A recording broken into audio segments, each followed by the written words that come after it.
Dari cerita itu manusia gara-gara di Indonesia ini yang jadi problem ya, Anda harus paham ya. Sejak dibuatnya agama Islam, ya, sejak dibuatnya, itu sejak 67 sebenarnya sudah masalah, 67 Masehi, lebih masalah lagi setelah Demak. Jadi di situ ada bahasa baru memakai kata itu Allah itu. Sehingga pikiran manusia ini mengembang, mengidentifikasi, mencari siapa ini. Tidak ketemu itu para pemirsa. Karena itu bahasa baru. Yang diterangkan siapa itu tidak ada.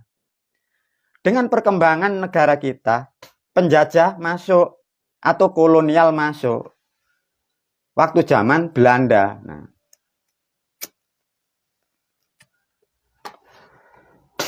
tatkala Belanda masuk, ada bahasa baru tentang yang maha kuasa atau bahasa Tuhan.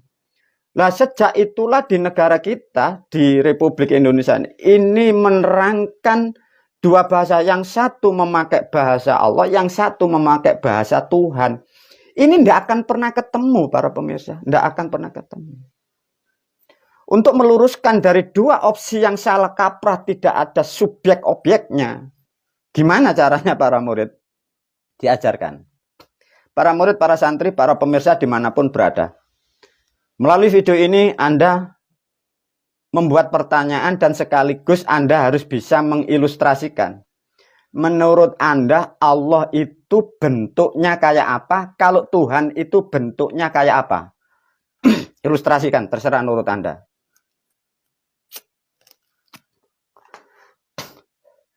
Meskipun menurut ajaran atau menurut kitab bahwa Tuhan tidak bisa digambarkan. Yang satu Allah tidak boleh dibayangkan. Itu sesuatu pemahaman ilmu yang salah para pemirsa.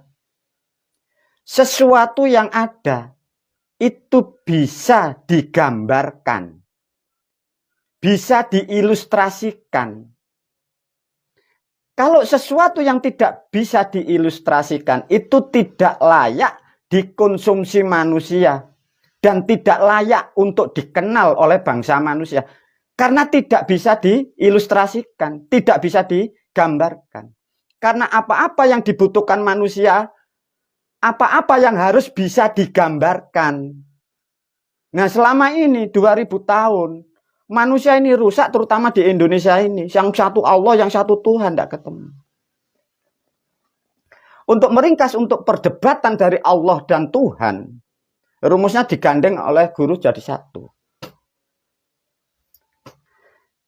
Tatkala Anda tidak mampu atau bisa membayangkan, mengilustrasikan Allah dan Tuhan, kira-kira sama atau enggak? Satu contoh Anda kita dari orang Islam, yang satu contoh dari orang Nasrani yang memakai kata Tuhan.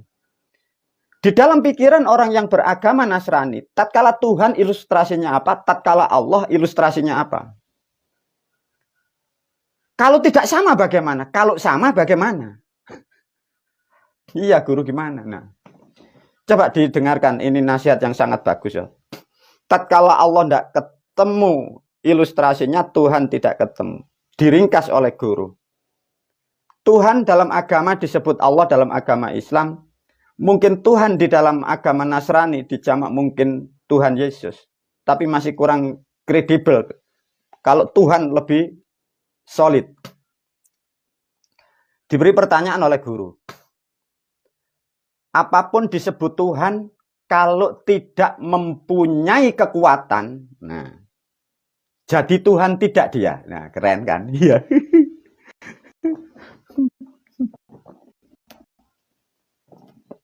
Ayo, para murid, para santri, para pemirsa. Seluruh bangsa manusia menghayal, menyebut, berharap, sampai memuja, sampai menyembah yang disebutlah Tuhan. Guru memberi pertanyaan. Kalau toh Tuhan itu tidak mempunyai tenaga, tidak mempunyai energi, tidak mempunyai daya, jadi Tuhan atau tidak dia? Ya tidak jadi. Benar enggak? Lantas gimana guru hubungannya? Bagaimana kalau ada sesuatu yang mempunyai daya, justru ini yang disebut sebenarnya Tuhan. Meskipun dia tidak bernama. Iya guru ya. Nah, ini diajarkan sesuatu hal yang sangat istimewa. Agar kalian bisa mengilustrasikan, agar sejarah peradaban yang hilang kalian akan mengerti, dan kelak sampai batas waktu yang tidak terbatas, kalian bangsa manusia khususnya yang di Jawa, Anda tahu bahwa yang disebut Tuhan adalah sesuatu daya yang sangat besar, energi yang tak terbatas. Energi adalah bahasa sekarang dari bahasa luar. Dari bahasa Jawa, daya disebut menjadi tenaga, menjadi bahasa Indonesia. Bahasa kuno sebelum menjadi bahasa Indonesia, tenaga, bahasa kuno, bahasa Jawanya apa? Tenogo. Nah itu loh. Ini loh para pemirsa. Bila kalian ingin dan mengetahui yang mempunyai daya yang mampu memproduk, mencipta, menjadikan, mengatur siklus, terutama bumi seisinya. Maka orang-orang terdahulu, moyang-moyang terdahulu, dia pasti mengenal yang disebut itu naga. Karena yaitu daya atau kekuasaan atau wujudnya Sang Mahadaya. Dia mewujudkan dirinya seperti dan menjadi naga itu.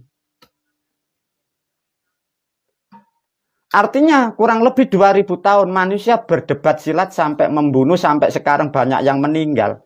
Itu salah kaprah. Nah, kalau sudah seperti ini bagaimana? Ya, coba. Daya, ya, daya, energi, tenaga, tenogo.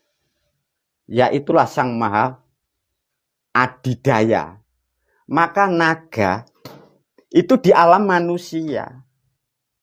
Itu simbolnya daya kekuatan, simbolnya orang kaya. Mengapa begitu? Ya memang begitu. Nah, di antara gambaran atau bentuk ilustrasi yang divisualkan bangsa manusia, naga yang di bumi, yang di langit, itu persis apa yang satu contoh digambar khususnya di Pulau Jawa. Bukan naga yang digambarkan di negara, satu contoh di Amerika atau di Yunani, yang ekornya pendek, seperti itu, tidak seperti itu. Itu beda alamnya atau beda tempatnya. Tapi kalau ditarik dari alam dewa, seperti apa di gambar-gambar atau di tempat-tempat keramat yang diwariskan oleh leluhur kita, itulah bentuk visualnya seperti itu. Nah, sekarang apa hubungannya dengan manusia? Maka di situ ada sandi ya tadi, apa? Tenogo. Ten itu maksudnya menempati, maka orang Jawa dulu menyebutnya enten. Wonten artinya ada, korubah menjadi wujud. Ada, tenaga, karakter, bentuknya, visualnya seperti itu. Sampai sekarang, sampai kapanpun itu masih ada para pemirsa. Nah, selama ini bagaimana guru manusia itu berdebat tentang Tuhan, itu salah kaprah. Lah lantas kalau seperti ini gimana? Terserah bangsa manusia. Guru sudah menerangkan fakta sejarahnya seperti itu, dan sampai kapanpun tetap seperti itu. Diterangkan tenaga. Ada burung, ada suwi, ada air. Naga disimbolkan di kaset guru, diterangkan setan, kelesetan berupa naga atau menjadi ular, disimbolkan kelamin laki-laki. Ceritanya Adam di surga. Ada burung, maka leluhur orang Jawa kalau nyebut kelamin itu burung, di surat Fil disebut toiron ababil, burungnya bapak, ababil burung. Ketemu ya? Di situ ada suwi, ada airnya. Kejadian manusia lihatlah. sebelum kalian dibentuk. Fal yang duril insanu mimma khuliqa mimma indafik yakhruju mim bainis sulbi wat tara'ib.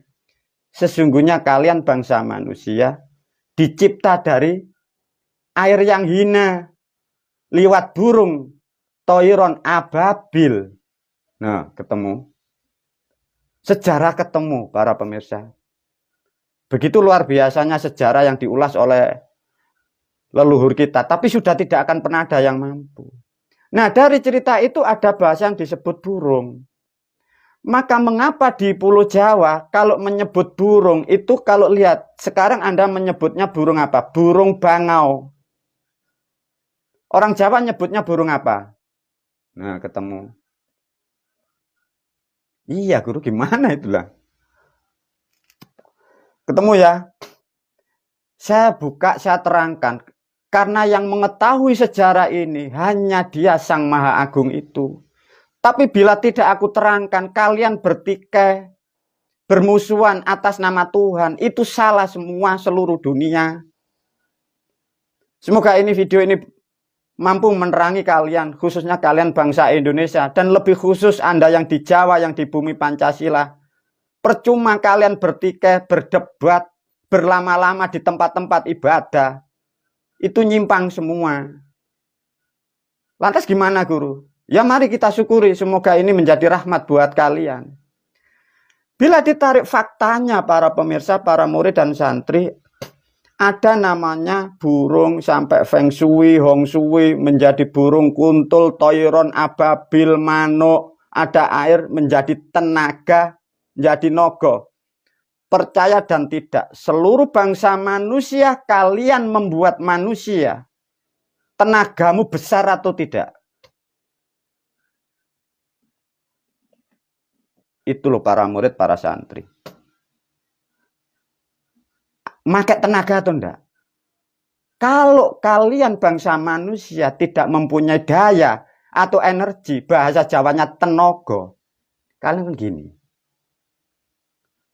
Bisa memproduk makhluk atau enggak? Maka sejarah sampai ini hari kurang lebih 5.000 tahun dibuka oleh guru demi kemaslahatan bumi seisinya. Semoga lambat hari bumi bisa dibenahi oleh guru dengan perlahan, khususnya bumi yang di Pulau Jawa. Karena kewajiban guru adalah menjaga hanya satu wilayah di Pulau Jawa. Wabillahi taufiq wal hidayah, wa ridha wal inayah. Assalamualaikum warahmatullahi wabarakatuh.